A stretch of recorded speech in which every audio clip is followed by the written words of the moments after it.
Pada kesempatan kali ini kita akan berbicara tentang topik remaja inspiratif, remaja idola. Nah, saat ini saya tidak sendirian, saya sudah ditemani oleh seorang remaja yang sangat berprestasi, yang sangat membawa inspirasi untuk teman-teman semuanya. Kita langsung saja ke personalnya. Halo November Malasari. Halo Coach Yeye. Apa kabar ini? Alhamdulillah, sekarang sedang bahagia dan dalam keadaan baik. Amin. Semoga selalu bahagia gitu kan. Amin. Oke, Mbak Novema, ini sekarang lagi sibuk apa ini? Oh iya, sebelumnya saya nggak kenalan dulu nih sama teman-teman semua ini. Oke, silakan ya, menyapa dulu. Oke ya. Ya, halo teman-teman. Jadi sebelum aku cerita tentang inspirasi aku hari ini, aku mau kenalan dulu nih sama kalian karena ada pepatah yang mengatakan kalau tak kenal maka harus ta'arufan. Oh, gitu ya, ya? Coach. Iya dong. Harus ta'arufan gitu ya. Ta'arufan. Oke. Nah, jadi ya. Iya. Oke ya. Jadi silakan teman-teman kalau belum kenal langsung ta'arufan gitu ya. Iya. Sama Novema gitu kan. Novema ya? Iya. Oke, sebutannya Novema, silakan langsung ta'arufan gitu. Wah, ini kelihatannya langsung pada ngantri nih. Pasukan remaja cowoknya ini pada mau ta'arufan semuanya. Iya. Gitulah, Coach. Iya, sekarang Mbak Novema ini sibuknya lagi apa ini? Kalau untuk kesibukan seperti teman-teman yang lainnya lagi kuliah ya, Coach. Sekarang lagi sibuk buat ngerjain UTS. Oh gitu ya. Dan sekarang juga ada kegiatan di UKM yang saya masuki, itu ada kegiatan di UKM fotografi, terus ada di lembaga pers mahasiswa dan juga Fiesta Radio. Selain itu saya juga ini lagi ikut kepanitiaan di Fiesta Radio sama kepanitiaan Malam Koneksi. Nah, Malam Koneksi itu kayak pengenalan kehidupan kampus bagi mahasiswa baru, khususnya mahasiswa ilmu komunikasi. Kajian komplit banget ini untuk remaja yang satu ini ya. Ngomong-ngomong, Novema ini ngambil fakultas apa ini? Ya teman-teman pada tahu nih. Ya, saya ambil Fakultas Ilmu Sosial dan Ilmu Politik atau FISIP. Fisik gitu ya. Ini memang dari dulu pengennya di fisik atau gimana? Enggak, kepikiran setelah nggak diterima SNMPTN gitu. Jadi baru kepikiran mau masuk ke FISIP setelah dinyatakan tidak lolos. Oh gitu, berarti alternatif kedua gitu Iya, ya. betul. Tapi sekarang enjoy kan? Alhamdulillah enjoy karena juga lagi santai banget di semester 3 ini, masih santai-santai, nggak tahu kalau semester 4 sama 5 dan seterusnya kalau tambah terbebani juga nggak tahu ya, Coach. Oh, oke. Ini masih virtual ya sistem pembelajarannya ya atau sudah PTM untuk di fakultas fisiknya? Kalau untuk di fakultas fisip sendiri masih virtual gitu. Jadi masih sedikit nyantai ya, belum mengatur jam harus ketemu dosen ini, dosen itu gitu ya? Belum, jadi masih sangat santai.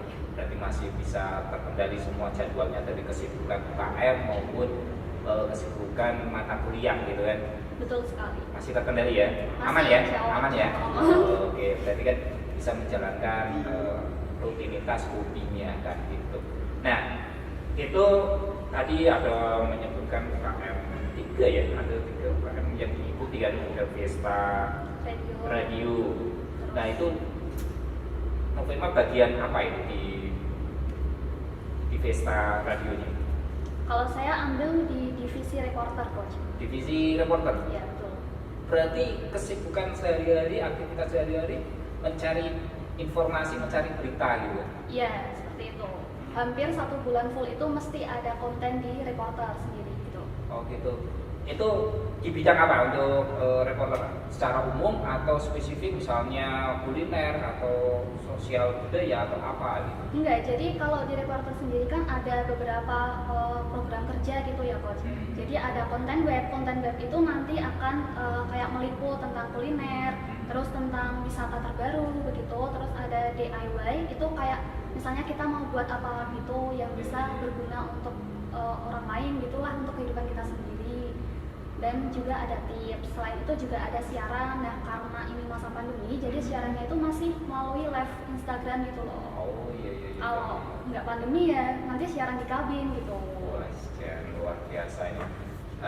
Selain menjadi reporter, ya untuk menunjang menjadi reporter ini kan harus memiliki hobi ataupun bakat ya.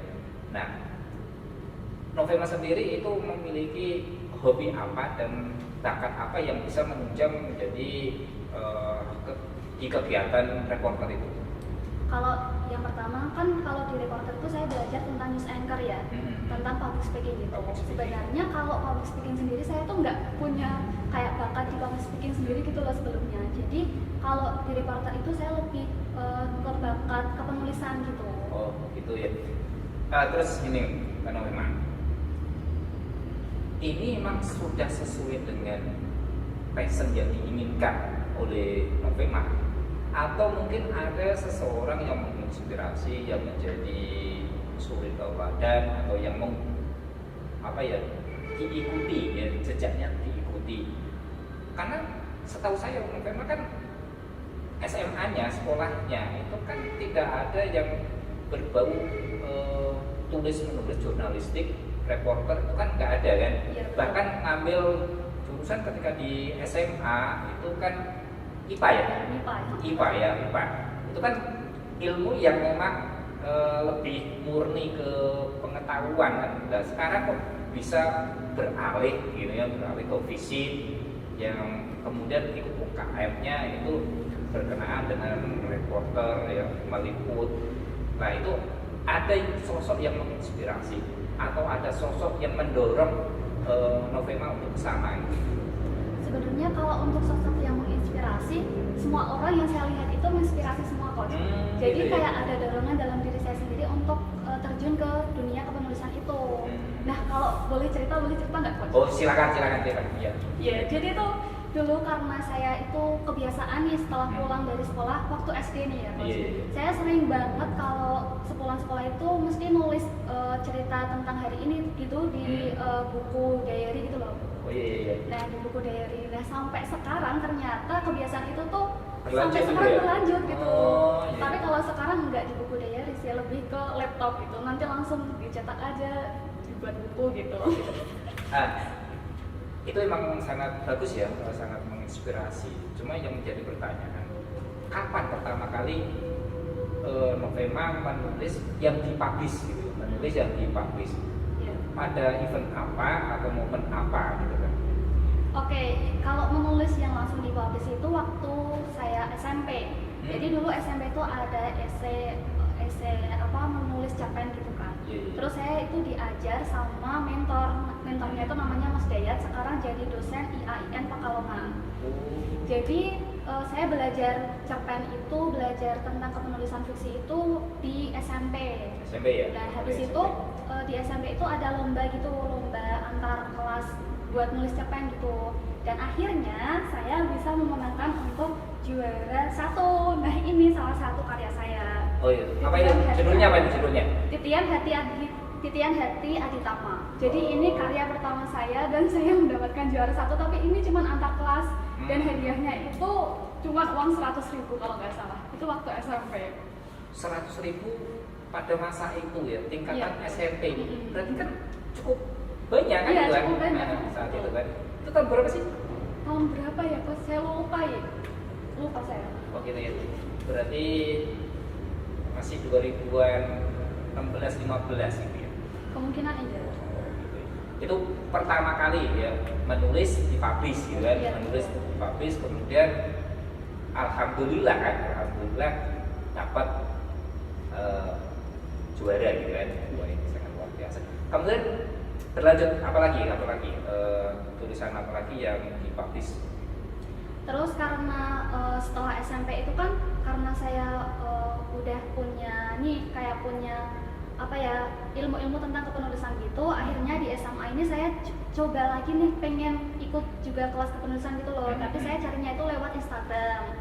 Nah, waktu itu saya nemu nih grup tentang kepenulisan gitu, akhirnya saya ikut grup itu dan di situ banyak banget kayak kita tuh bisa kayak kita itu bisa untuk mencetak hasil karya kita sendiri gitu melalui grup itu. Jadi banyak banget info-info tentang seputar dunia kepenulisan di situ. Oh gitu ya. Itu berarti penulisan fiksi ya? Ya, Fiksi betul. ya. Penulis fiksi gitu. Nah, selama ini Novema itu ikut ekstra yang mendukung hobi Novema apa tidak? Mungkin dari SMP, kemudian di SMA ada ekstra yang diikuti yang berkaitan dengan tulis menulis gitu apa? Dari SMP ke SMA. Kalau dari SMP ke SMA dulu pernah ada, waktu SMA itu ada esai jurnalistik itu. Tapi nggak tahu kenapa esainya itu nggak berlangsung lama, jadi cuma awal-awal itu saya juga ikut kan esai itu. Juga saya belajar tentang jurnalistik juga, tentang penulisan yang non fiksi gitu, tapi tiba-tiba di pertengahan itu udah nggak ada lagi esai itu, jadi ya udah berhenti sampai situ aja nih. Oh gitu. Di SMA kita berbicara di SMA ada? Ya itu, waktu itu. SMA itu Waktu SMA. esai jurnalistik. Kan gini, saya kan sedikit mengenal dengan Novema gitu ya. Dulu kan sangat pendiam gitu kan. Sampai sekarang juga pendiam kok Coach. Oh iya. Tapi kok prestasinya sangat luar biasa gitu. Ya kan diam sambil menulis gitu. Oh gitu ya. Jadi diam tapi menulis gitu kan. Iya. Pengalaman saya ketemu dengan Novema ini kan kebetulan kan ikut ekstra PMR ya. Iya betul. Ikut ekstra PMR di SMA kan. Nah saat itu kan ada event yang diadakan oleh PMI gitu. Salah satunya kan event itu mata lombanya adalah pencarian berita ya, membuat betul. berita ya, membuat berita, Jurnalistik. membuat berita jurnalistik. Entah kenapa gitu, entah kenapa emang feeling atau apa, karena ini pelatih dan anak didik gitu kan, saat itu ada feeling atau tidak, kok langsung bisa menunjuk Novema gitu kan. Nah, padahal saat itu kan Novema nggak pernah cerita saya hobinya menulis, saya belum nggak pernah gitu. Dan bisa diceritakan itu untuk mengikuti event dari PMI itu gimana? Maksudnya Dan dari hasilnya itu sejauh mana, kemudian dari awal prosesnya seperti apa? Oh iya. Kan itu jumbara ke-14 kalau nggak salah ya Coach. Nah itu awalnya kan saya bukan di bagian itu lomba jurnalistik, awalnya itu pertolongan pertama. Terus tiba-tiba yang di jurnalistik itu kosong, nggak ada yang ngisi gitu loh. Terus saya bingung antara pertolongan pertama atau jurnalistik. Tapi teman-teman ada yang mau nih pertolongan pertama, akhirnya saya memutuskan untuk di jurnalistik karena saya juga mikir kayaknya saya bisa deh, kayaknya saya bisa memenangkan lomba ini gitu.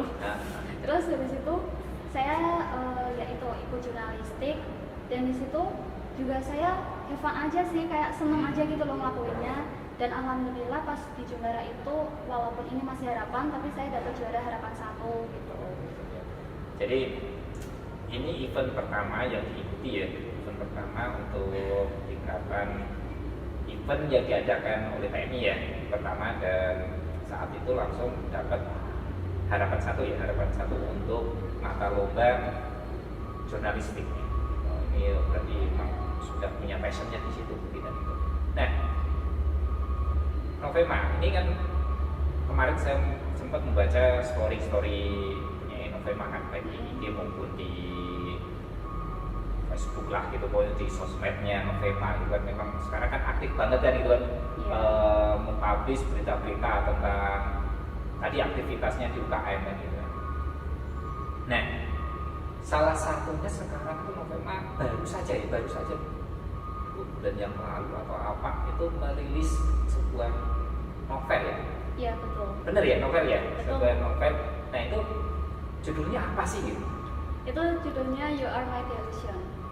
Artinya? Ya kalau bilang arti kamu adalah hayalanku. Hayalanku. Nah itu terinspirasi apa gitu? Kok bisa tercetus bisa merampungkan sebuah novel, kemudian bisa dirilis, dan sekarang sudah terjual berapa request keluar itu kan? Kan mungkin teman-teman pada pengen tahu kan gitu kan? Ya semoga aja lebih dari 1000. Amin. 1000. Oh gitu. Nah, itu awalnya gimana nih Bang? Untuk menulis novel itu? Idenya dari mana? Gagasannya dari mana? Kalau ide sendiri dari kisah pribadi saya. Kisah pribadi, terus dari teman-teman juga gitu yang sering curhat ke saya gitu, tapi nggak terlalu nggak terlalu fakta banget gitulah, tak ubah-ubah sedikit gitu. Jadinya awal mulanya itu bisa sampai rilis itu gara-gara ada penerbitan gratis nih di Instagram, saya lihat itu, tapi penerbitannya itu kan saya lihat tanggal 10 Juli ini. Nah, itu deadline-nya itu tanggal 30 Juli. Jadi saya masih ada waktu sekitar 20 hari gitu. Awalnya saya pesimis banget nih, kayaknya nggak bakal cukup deh 20 hari buat bikin satu novel gitu loh. Kalau 20 hari berarti kan kalau misalnya 200 halaman, satu harinya harus 10 halaman gitu. Saya udah pesimis dulu gitu, tapi nggak apa-apa, kita coba dulu, siapa tahu bisa kan gitu. Akhirnya satu hari itu saya harus menyelesaikan 10 halaman dan akhirnya bisa selesai juga 200 halaman dan sekarang sudah rilis novel solo saya. Alhamdulillah ya. Nah itu ceritanya tentang apa sih gitu untuk You Are My Delusion? Itu ceritanya tentang apa? Apakah tentang suara hati remaja perempuan yang kalau sekarang itu bahasanya di ghosting ataupun di PHP atau gimana, itu ceritanya tentang apa sih? Benar sekali, di ghosting gitu Pak. Oh gitu ya? Oke gitu, di ghosting Jadi itu ada seorang remaja gitu yang suka sama cowok, tapi cowoknya itu umurnya lebih banyak gitu loh sama dia, 7 tahun lebih dewasa. Lebih dewasa. Lebih banyak. Ya kan benar, banyak dibandingkan dengan si cewek cewek gitu ini. ya. Tapi cowoknya itu nggak pernah ngasih kepastian gitu loh dalam hubungannya sama si ceweknya itu. Nah akhirnya ceweknya ini tuh ketemu sama cowok yang dia itu ternyata punya sisi yang dingin banget, tapi di dalamnya itu ada sisi yang hangat banget gitu loh. Akhirnya si ceweknya ini nggak bisa memutuskan mau suka sama siapa gitu. mau sama si cowok yang satu itu atau cowok yang kedua yang baru dia kenal gitu. Tapi akhirnya bikin tercengang sih. Jadi harus beli deh. Nyesel deh kalau nggak beli. Saya nunggu kiriman aja lah gitu ya. Ya oke. Kemarin sempat baca-baca sih, walaupun masih lewat online kan, isinya tentang apa dan sebagainya. Nah ini itu kan kalau berdasarkan cerita Novema tadi, ini kan remaja cewek ini kena ghosting atau di ghosting oleh cowok, kena PHP lah istilahnya. Itu kan semacam rasa kekecewaan, rasa kesedihan. Kok bisa dari rasa kesedihan, ini kan pengalaman pribadi dari Novema kan, dari rasa kesedihan kok bisa diwujudkan menjadi novel itu ceritanya gimana gitu? Kan banyak remaja di antara kita itu kalau lagi patah hati, kecewa, sedih, adanya apa? Ngeluh dan ngeluh kan gitu kan? Paling rebahan. Rebahan, main HP, ngambek dan sebagainya. Nah ini kok Novema kok bisa beda gitu? Itu ceritanya gimana itu? Jadi kalau saya sendiri nih ya Coach, kalau misalnya lagi senang, lagi sedih, itu selalu saya tuangkan dalam sebuah tulisan diary. Jadi saya kayak curhat lewat, kalau sekarang kan di laptop gitu ya. Jadi saya selalu menuangkan cerita itu di laptop gitu. Nah kalau kita kan kalau ide-ide itu pasti muncul di mana aja gitu loh. Nah kalau ide itu muncul di mana aja, kita harus bisa memanfaatkannya dengan baik gitu. Jadi setelah kalau pas kayak kecewa gitu, idenya itu tiba-tiba muncul gitu loh. Jadi ya udah langsung ditulis aja apa gitu. Kan memang benar sih, dalam arti orang yang galau, orang yang sedih itu kebanyakan itu justru bisa menulis sebenarnya, bisa mengungkapkan kan itu kan. Cuma kan belum termanage dengan baik, mungkin seperti itu ya. Sering kali okelah kita baca di sosmed tulisannya bagus ya, tapi tentang kegalauan kan ya, semuanya kegalauan itu diwujudkan, dikeluarkan semua. Itu kan kalau ya bisa di-manage dengan baik, maka akan bisa menjadi sebuah karya yang seperti ini ya, benar ya. Berarti kan ini untuk pinter-pinter seorang remaja itu mau manage, misalnya ini aura negatif,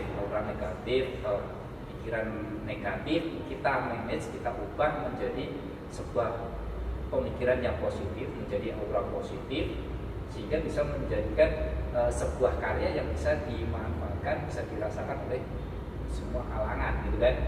Jadi tidak hanya tadi kalau galau yo rebahan gitu kan, bener gitu ya. Iya, tapi kan kita nggak boleh sedih terlarut-larut gitu loh, nggak boleh sedih lama-lama. Gitu Jadi ya. kalau kita sedih itu kita juga harus bangkit lagi dong. Iya ya. Hidup nggak hanya sampai saat itu tok kan, kita masih panjang gitu kan. Ya, jadi benar ini kata Mbak Nopema. Jadi bagi para remaja yang sedang galau, yang sedang patah hati, yuk stop, gitu kan ya, stop kesedihannya, stop kekecewaannya, kita ubah menjadi aura yang positif.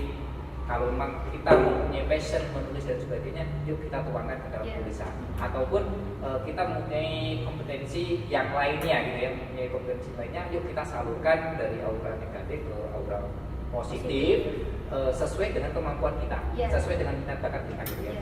Gitu ya. Terutama sesuai dengan kemauan kita dulu. Kalau kita mau, semuanya insya Allah lancar. Gitu. Iya itu kunci utamanya dari pembicaraan kita. Karena gini, semesta itu ya, akan selalu membersamai orang-orang yang mau bergerak ya. Betul. Kalau tidak mau bergerak, ya percuma kan. Semesta pun akan menolaknya gitu kan. Itu ya Mbak Nopema ya. Iya. Oke ya, mungkin terima kasih untuk waktunya Mbak Nopema, ini sangat singkat sekali waktunya. Mohon maaf ini ya, saya harus menculik Mbak Nopema dari aktivitas sehariannya.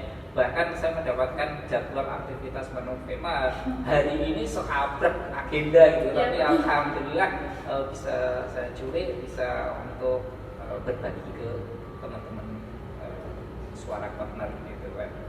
Terima kasih sekali lagi, selamat melanjutkan aktivitas. Atau mungkin ada pesan sebelum kita tutup untuk teman-teman Suara Corner Podcast PMI Kendal. Ini untuk closing statement ya. Iya, oke. Jadi buat teman-teman semua, ayo kita mulai untuk bergerak sesuai dengan apa yang kita mau. Jangan cuman kita berdiam diri dan menunggu kayak menunggu sesuatu yang ibaratnya kalau sesuatu yang coach? Yang baik itu selalu datang, itu kan nggak mungkin. Ayo kita bergerak buat mengubah dunia kita sendiri gitu. Jadi kalau bukan dari kita sendiri siapa gitu loh. Ya, oke. Berarti mulailah dari diri sendiri. Kita bangkit ya, kita harus selalu bergerak gitu kan. Betul. Oke. Terima kasih Mbak Nopema untuk kesempatannya pada hari ini. Demikian Suara Corner untuk episode kali ini. Terima kasih. Sampai ketemu di episode selanjutnya. Assalamualaikum warahmatullahi wabarakatuh.